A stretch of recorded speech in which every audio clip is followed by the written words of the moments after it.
Hello students, today we will learn about Coulomb's law. Coulomb's law is quantitative statement and it is about the force between the two charges.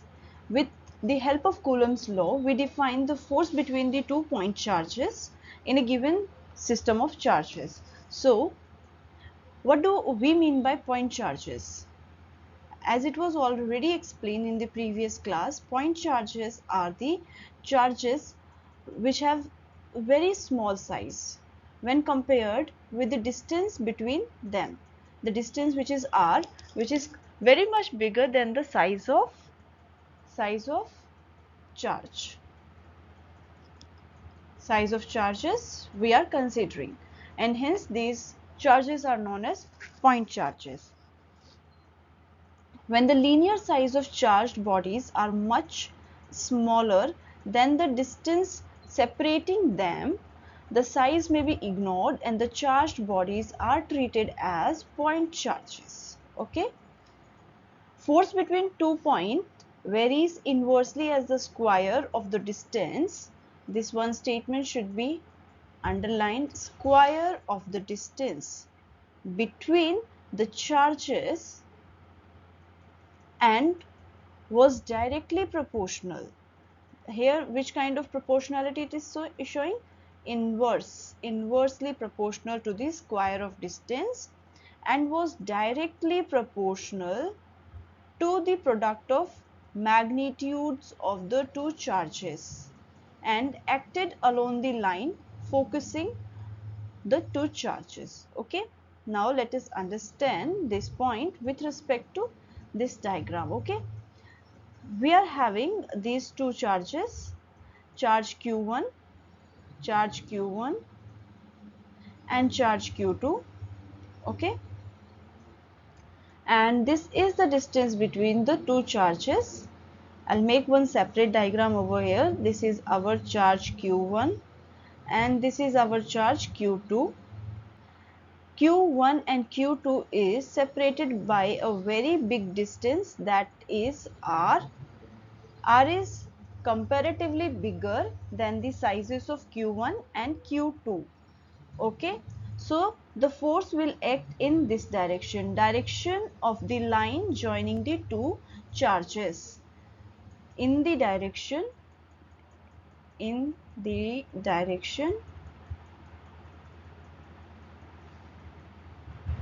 where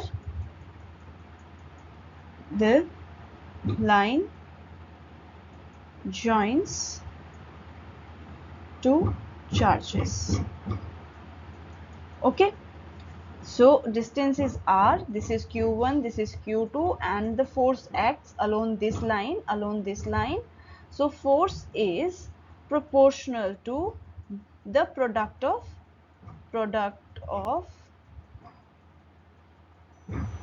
magnitude of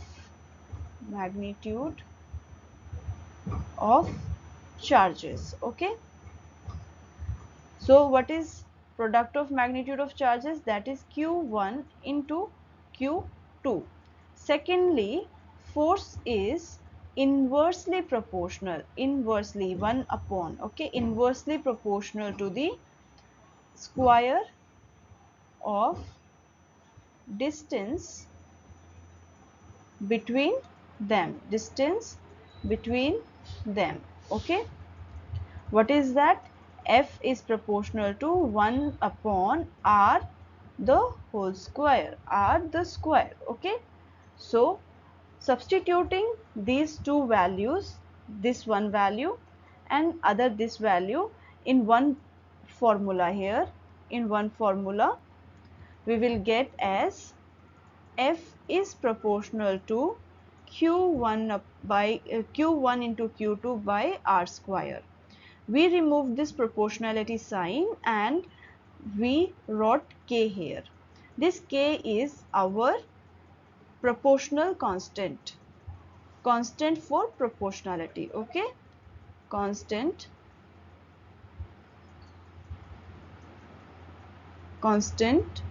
for proportionality.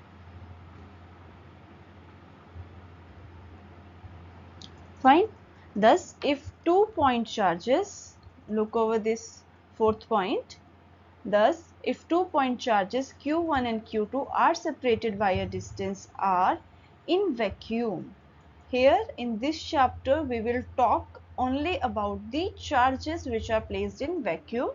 In the next chapter we will deal with mediums. Okay, in this chapter we are only dealing with vacuum, and in next chapter we will deal with medium. The magnitude of force F between them is given by F equals to K into Q1 into Q2 divided by R square, where the value of K is given as 9 into 10 to the power 9 Newton meter square per Coulomb square. Okay. Now, this formula which is given by Coulomb also defines one unit charge. See how it is defining one unit charge.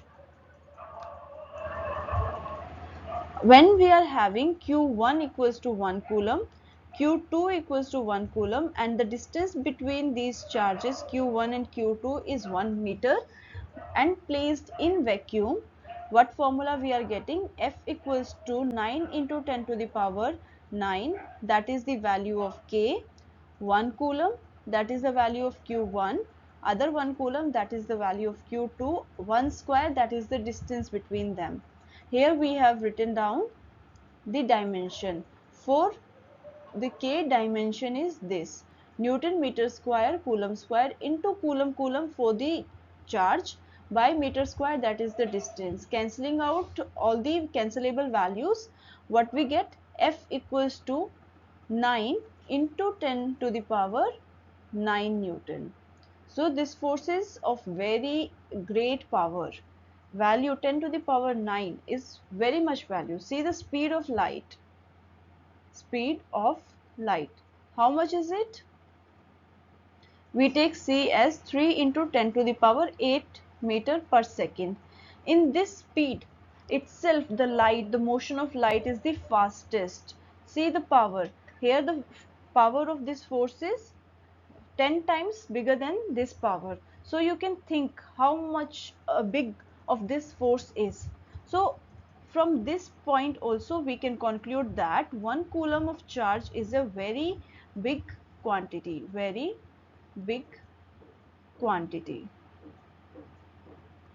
Okay, and hence we use in our practical life we use units like 1 millicoulomb and 1 microcoulomb, as it is explained in the previous class also.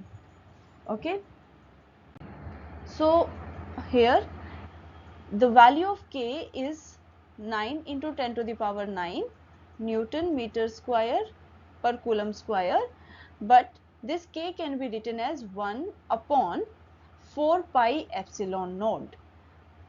Okay, and when we are substituting the value of K as this, what we'll get? We'll get the Coulomb's law in this way, in this format. F equals to 1 by 4 pi epsilon naught into Q1 into Q2 divided by R square. Okay. Here epsilon denotes permittivity of the free space. All these cases we are studying in vacuum. Okay. We are not dealing with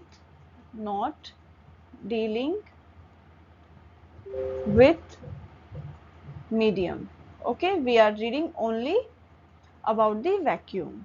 So the value of permittivity is given as this: 8 into 8, 8.854 into 10 to the power minus 12 Coulomb square per Newton per meter square. And you can do one more calculation. Okay, do one more calculation. Force equals to, not force, K. The value of K equals to 1 by 4 pi epsilon naught, and it is equals to 9 into 10 to the power 9 Newton meter square Coulomb per Coulomb square. Okay.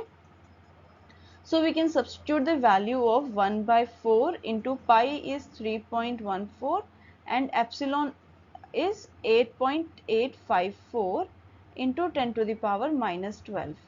Solve it and get a particular value and compare it with this value. Okay, so you will know the validity of the formula.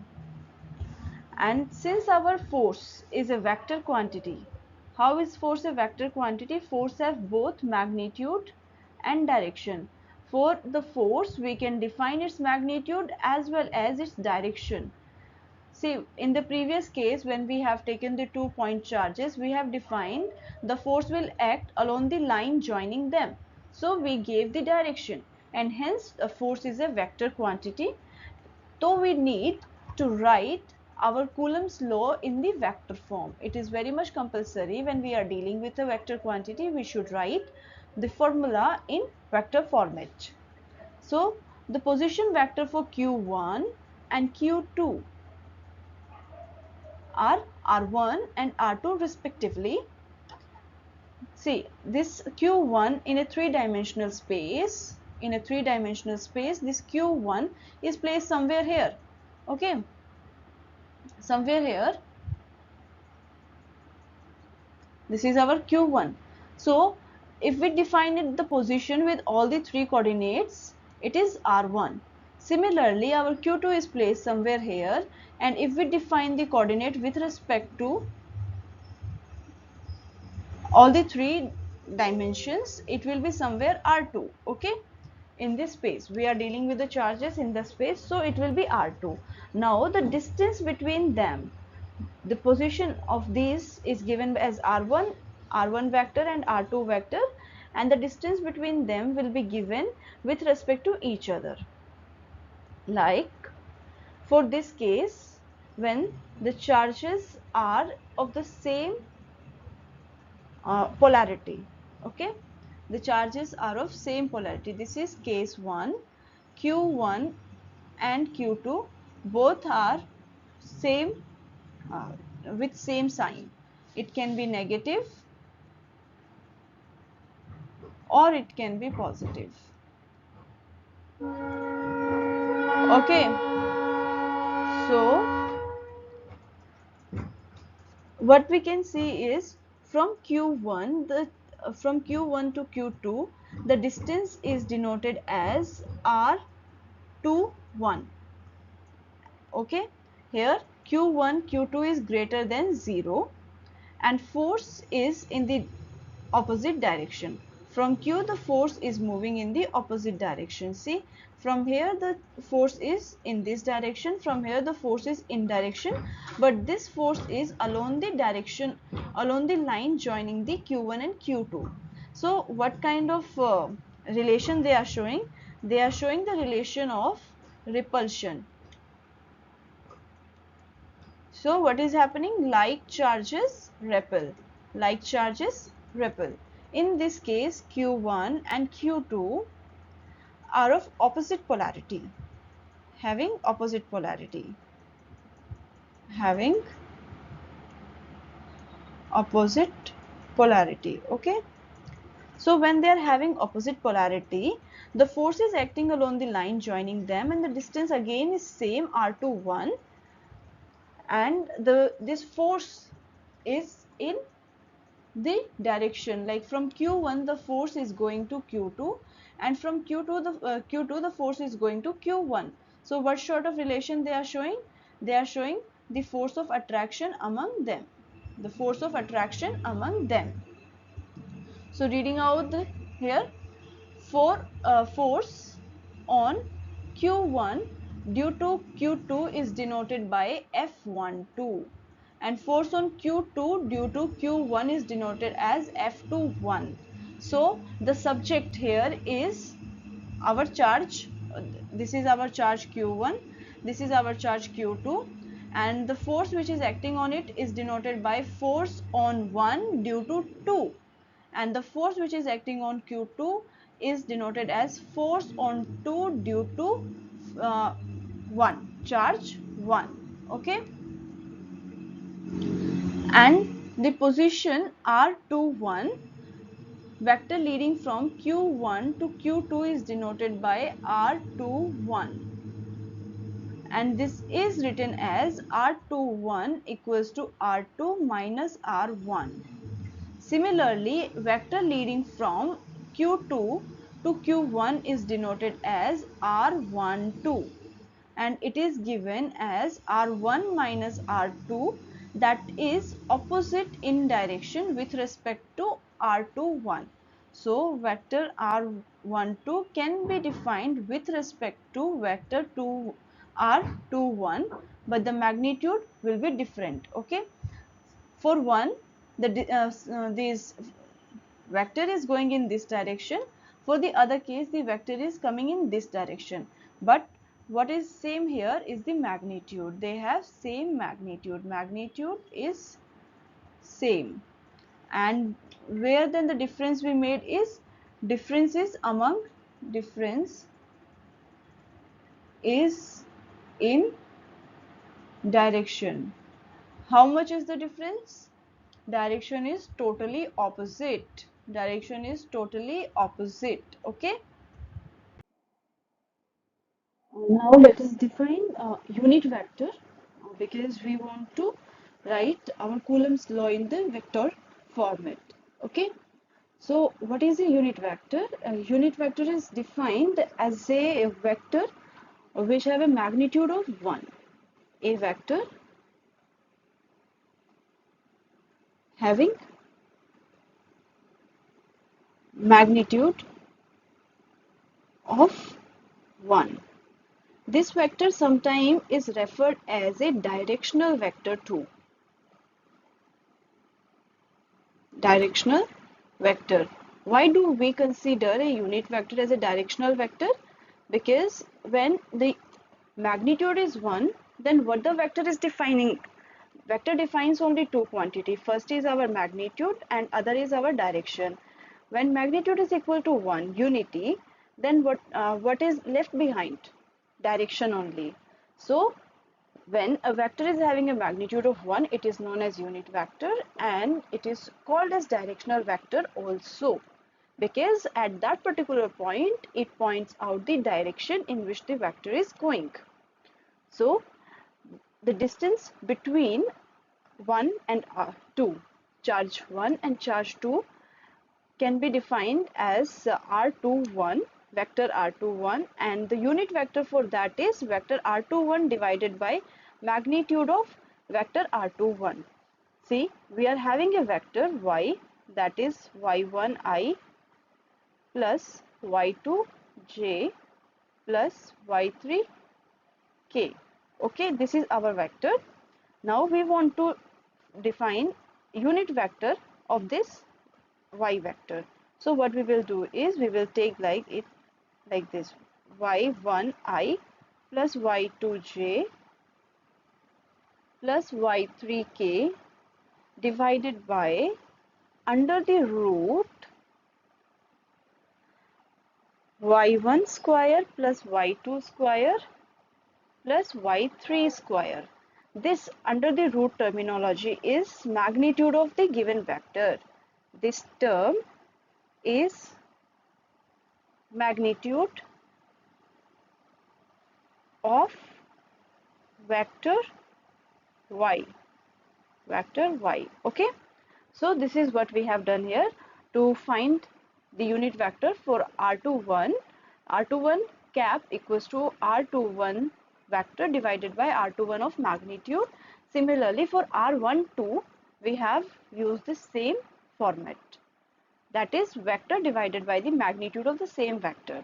And from the previous statement, we know that these two vectors are equal in magnitude but opposite in direction. Hence, the unit vector of these two position vector will also be having the same relation. From this relation, we can see that it follows up the Newton's third law.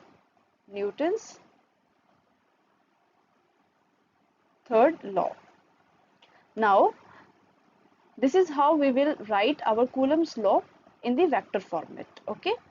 Here the magnitude of direction is R21 vector and vector 1 R12 respectively, and the Coulomb's law for which one? Force on 2 due to 1. force on 2 due to 1. F21 defines what? I will write over here. Force on 2 due to 1. Okay.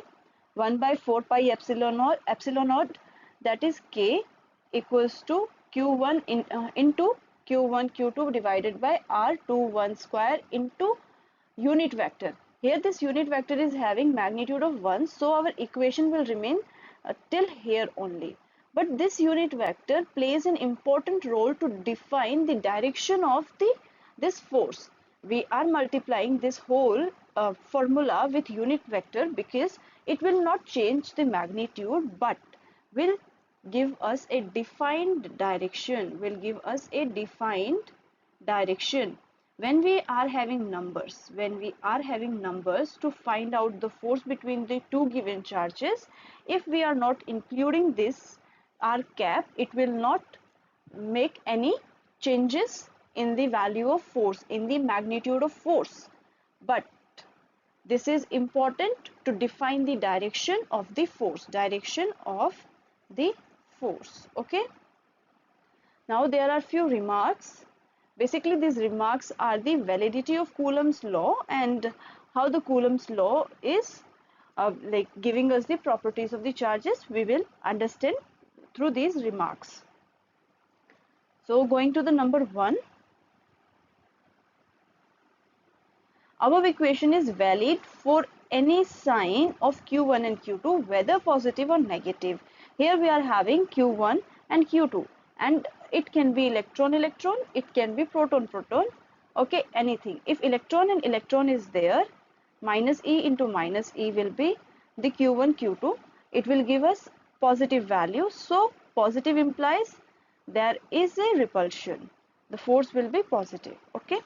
And if we are having 1 minus like electron and proton, the force will be negative in magnitude and hence it will show us force of attraction, okay. Q1 and Q2 having same sign, positive or negative.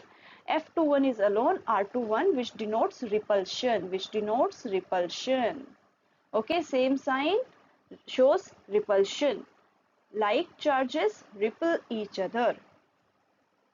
And Q1, Q2 having opposite sign, F21 is alone minus of R21, that is alone R12, which denotes us attraction, force of attraction. Unlike charges attract each other. Second, force F12 on charge Q1 due to charge Q2 is obtained from the above equation by simply interchanging point 1 and point 2, like Q1 and Q2. If we interchange, we will get it. See down, F12 equals to 1 by 4 pi epsilon naught into Q1 Q2 by R12 the whole square into unit vector R12, which is equal to minus of F21, that is F21 in the minus sign is equal to F12 in positive sign. They have same magnitude,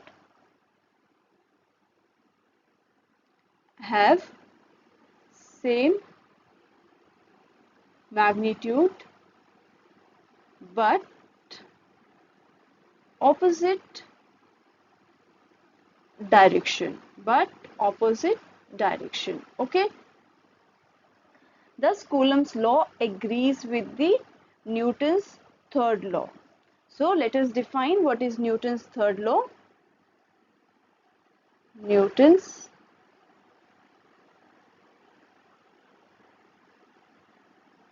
third law gives us every action have equal and opposite reaction, okay. Every action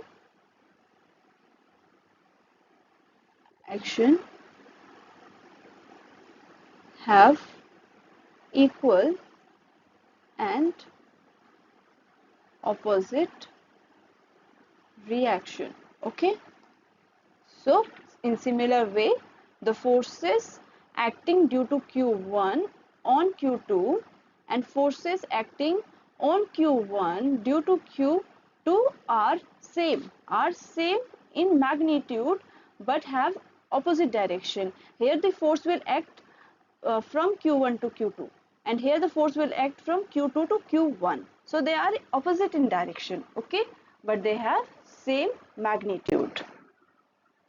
Now the third remark is Coulomb's law gives the force between two charges Q1 and Q2 in vacuum. Like as I already told, in this chapter we will deal with these forces and fields in the vacuum. We will not include the medium in it. So this Coulomb's law gives us the charge like force between the charges Q1 and Q2 in the vacuum. So if these charges are placed in matter or the intervening space, any matter or the intervening space between these two charges, we are introducing water, we are introducing glass or something, what happens? The situation becomes complicated due to the constituent matter. Here also they will inside the matter, whatever the atoms, the molecules or the charged particle is present, they will also show the force of attraction and repulsion, and it became little complicated situation which we will learn in the next chapter, as the next chapter is for specifically for the matter between the charges. Okay. So these are the three remarks which are very much important when you are reading Coulomb's law to justify where and how the Coulomb's law is working. What is the validity of Coulomb's law? Now the one thing which one should know, there is a statement when we were reading, we got to know that Coulomb did experiment. Coulomb did? Coulomb did experiment to know about how the charges are having force of attraction and how he derived the this equation of the equation which we are studying, how he derived. Okay, we will understand about it. Coulomb's law, that is force equals to K into Q1 Q2 divided by R square. How did he find it out? He did experiment. What he did was experiment. And experiment in what? He found the force between these two charges using torsional balance. Torsional balance. Okay. Now, what is a torsional balance? Have you ever seen, like nowadays it is very less to see, but you might have seen a balance, and in your smaller classes you might have made this balance like this. There will be three threads, there will be one common stick available, and again there will be three threads attached to a plate. This is a kind of plate, okay, and in the middle we will exactly find the middle of this, and here we will add something like to hold it with a hand. Okay, here we will add weight of the material, add weight of material. Like if we are buying some sabji, so we will give vegetables over here, and here we will keep our weighted body, weighted iron bodies. You might have seen we have like these kind of weighted bodies which have pre-decided weight in it.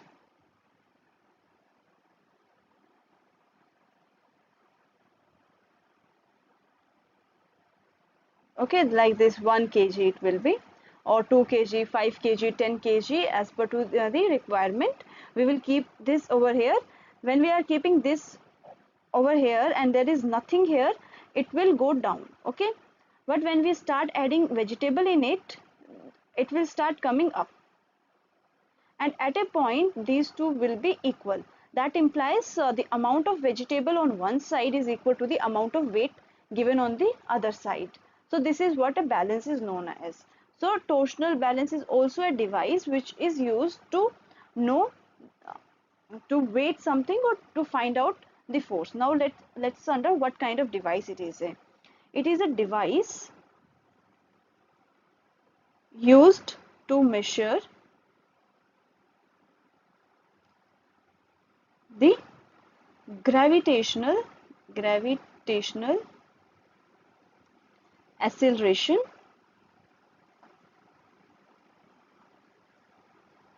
at Earth's surface. At Earth's surface. Okay, and similarly, it consists of two small masses at different elevation that are supported at the ends with a beam. In this similar way, there will be this, and here it will be one mass, here it will be one mass. So they produce torque. They produce what? They produce torque. Torque is disbalancing over here and over here, like this. So they produce torque, and when they are equal, the production of torque is equal to 0. When both the sides are equal, production of torque equals to 0. Okay, so this is what a torsional balance is. Coulomb used this torsional balance between Q1 and Q2 to define the forces between them, to define forces between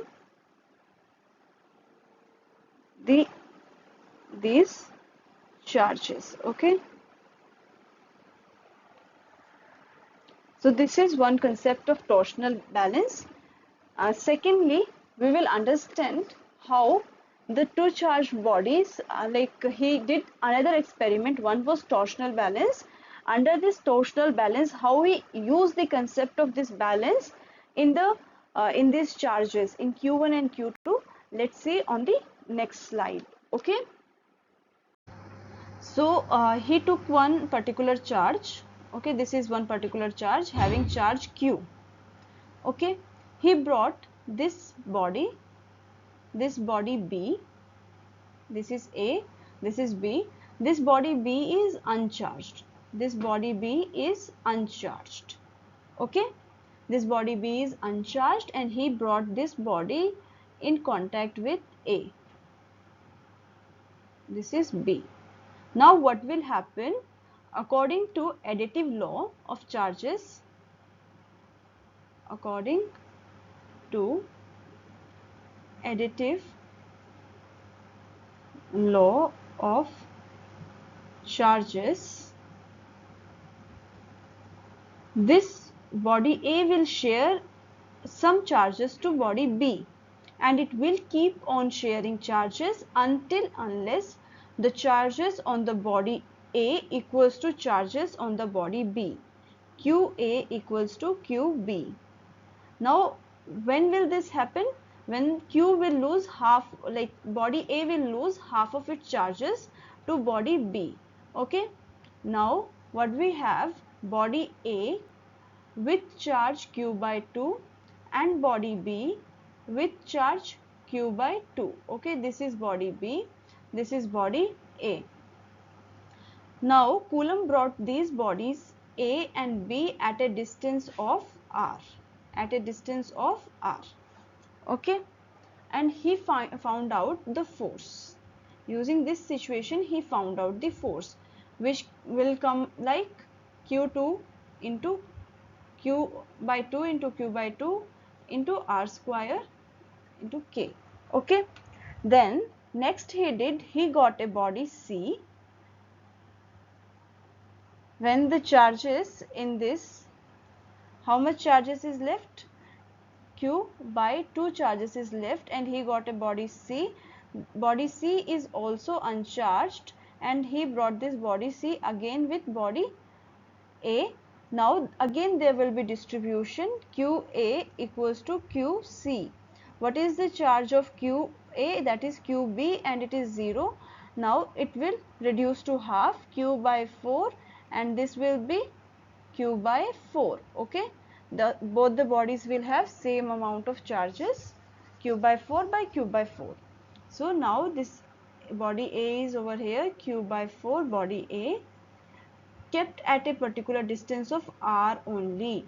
Coulomb did not change the distance between the bodies, here Q4. Then he found out F equals to Q4 into Q4 divided by r square. So as he was continuing it, like next will be Q8, then Q16, and he started finding out the corresponding forces, and when he get a range of forces, using this experiment,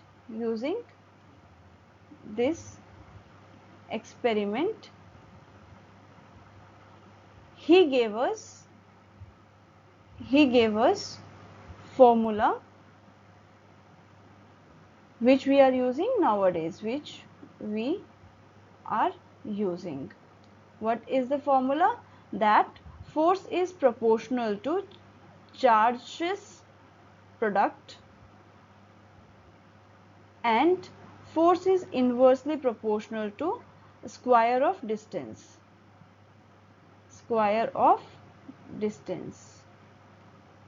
And hence we got a formula like F equals to Q1 Q2 by r square into K. Okay, so now we conclude the class of Coulomb's law. I think that you have got a good idea how Coulomb gave the formula and what is the significance of Coulomb's law when we read about electric charges. So that's all for today's class. Bye bye.